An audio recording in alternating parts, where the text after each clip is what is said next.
ನಿನ್ನೆ ಬಹಳ ನೋವಾಗಿದೆ ನನಗೆ.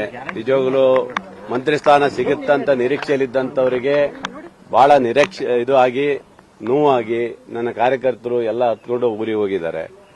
ಆದರೆ ಏನ್ ಮಾಡಕ್ಕಾಗತ್ತೆ, ಇವತ್ತು ಪಕ್ಷ ಅಂತ ಬಂದಾಗ ನಾನು ರಾಜೀನಾಮೆ ಕೊಡಬೇಕಂತ ತೀರ್ಮಾನ ಮಾಡಿದಾಗ ಮಾನ್ಯ ಮುಖ್ಯಮಂತ್ರಿಗಳು ಕರೆದು ರಾತ್ರಿನೇ ಫೋನ್ ಮಾಡಿದ್ರು.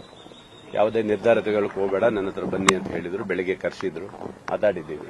ಪಕ್ಷಕ್ಕೋಸ್ಕರ, ಮಾನ್ಯ ಮುಖ್ಯಮಂತ್ರಿಗಳಿಗೋಸ್ಕರ, ಅವರಿಗೆ ಬೆಂಬಲವಾಗಿ ಮುಂದೆ ಬರುವಂತ ಚುನಾವಣಾ ನಿರ್ಧಾರಕ್ಕೋಸ್ಕರ ಪಕ್ಷದಲ್ಲಿ ಗೊಂದಲ ಆಗಬಾರದು ಅಂತ ದೃಷ್ಟಿ ಇಟ್ಕೊಂಡು ಅಧಿಕಾರ ಇಲ್ದೋದ್ರೂ ಪರವಾಗಿಲ್ಲ ಮಾನ್ಯ ಮುಖ್ಯಮಂತ್ರಿಗಳಿಗೆ ಸಪೋರ್ಟ್ ಆಗಿ ನಿಲ್ಲಬೇಕಂತ ಹೇಳಿ ಇವತ್ತು ನಿರ್ಧಾರ ಮಾಡಿದ್ದೀನಿ.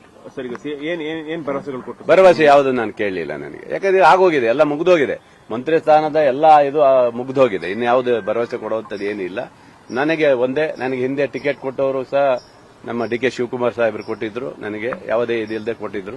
ಅವರ ಒಂದು ಪ್ರೀತಿಗೋಸ್ಕರ, ಇಲ್ಲ ನನಗೆ ಯಾವುದೇ ಅಧಿಕಾರ ಇಲ್ಲ ಅಂದ್ರೂ ಪರವಾಗಿಲ್ಲ, ನಿಮಗೋಸ್ಕರ ಇರ್ತೇನೆ, ನಿಮ್ಮ ಜೊತೆಗೆ ಇರ್ತೇನೆ ಅಂತ ಹೇಳಿ ಬಂದಿದೆ. ಒಂದು ಚರ್ಚೆ ಸರ್, 2 ವರ್ಷ ಅವ್ರಿಗೆ 2 ವರ್ಷ ನಿಮ್ಗೆ ಎಲ್ಲ ಆಯ್ತಲ್ಲ, ಎಲ್ಲ ಇತ್ತು, ಎಲ್ಲ ಚರ್ಚೆ ಆಗಿ ಹಿಂದೆ ಇತ್ತು. ಹೌದು, ಹಿಂದೆ ಭರವಸೆ ಇತ್ತು. ಅಂದ್ರೆ ಮುಂದೆ ನಿಮಗೆಲ್ಲ ಅವಕಾಶ ಮಾಡಿಕೊಡ್ತೀವಿ ಅಂತ ಹೇಳಿದ್ರು.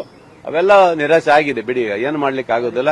ಪ್ರಬಲವಾಗಿ ಬೇರೆ ಬೇರೆ ವಿಚಾರದಲ್ಲಿ ಏನೇನೋ ಆಗಿ ನಡೆದಿದೆ, ಅವೆಲ್ಲ ಹೇಳಕ್ ಹೋಗೋದು ಬೇಡ. ನಾವು ಯಾಕಂದ್ರೆ ಸಾಮಾನ್ಯ ವರ್ಗದಲ್ಲಿ ಬಂದು ಒಬ್ಬ ಹಿಂದುಳಿದ ವರ್ಗದಲ್ಲಿ ಬಂದಂತವನು ನನಗೆ ಅಷ್ಟು ದೊಡ್ಡ ಮಟ್ಟದಲ್ಲಿ ನಮಗೆ ಯಾರನ್ನು ಭೇಟಿ ಮಾಡುವ ಸಿದ್ದರಾಮಯ್ಯ ಸಾಹೇಬ್ರನ್ನು ಕೇಳಿದ್ವಿ. ಪಾಪ ಅವ್ರ ಕಡೆಯವರಿಗೆ ಆಧಾರವಾಗಿ ಇಟ್ಕೊಂಡು ಕೊಟ್ಟಿದ್ದಾರೆ. ಬಿಟ್ರೆ ನಮ್ಗೇನು ಅಷ್ಟೊಂದು ಸರಿಯಾಗಿ ನೋಡ್ಕೊಂಡಿಲ್ಲ. ನಮಗೆ ರಾಜೀನಾಮೆ ಕೊಡ್ತೀವಿ ಅಂತಿದ್ದಾರೆ.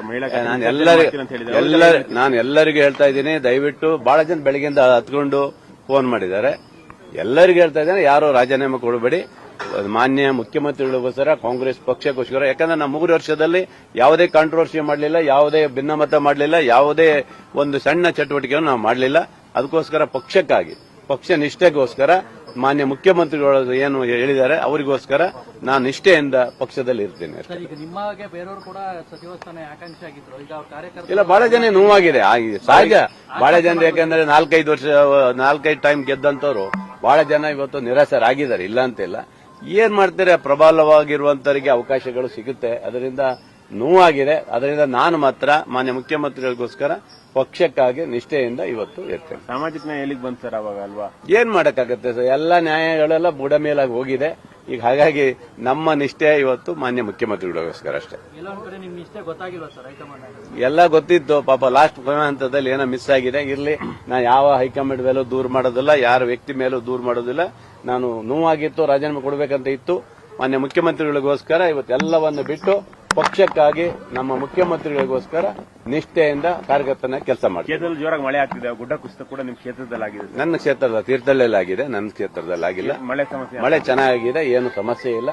ಹಾಗಾಗಿ ಕ್ಷೇತ್ರದಲ್ಲಿ ಸುಮಾರು 1.5 ತಿಂಗಳಿಂದ ಹೋಗಕ್ಕಾಗಿಲ್ಲ. ಹೆಚ್ಚಾಗಿ ಇಲ್ಲೇ ಏನು ಮಂತ್ರಿ ಸ್ಥಾನ ಸಿಗುತ್ತೆ ಅಂತ ಕಾದ್ವಿ. ಡೆಲ್ಲಿ ಪಲ್ಲಿ ಎಲ್ಲ ಹೋಗಿ ಬಂದೀವಿ, ಎಲ್ಲ ಆಗೋಗಿದೆ. ಈಗ ಏನಿದ್ರು ಕಾರ್ಯಕರ್ತರು, ಪಕ್ಷ ಅಷ್ಟೇ.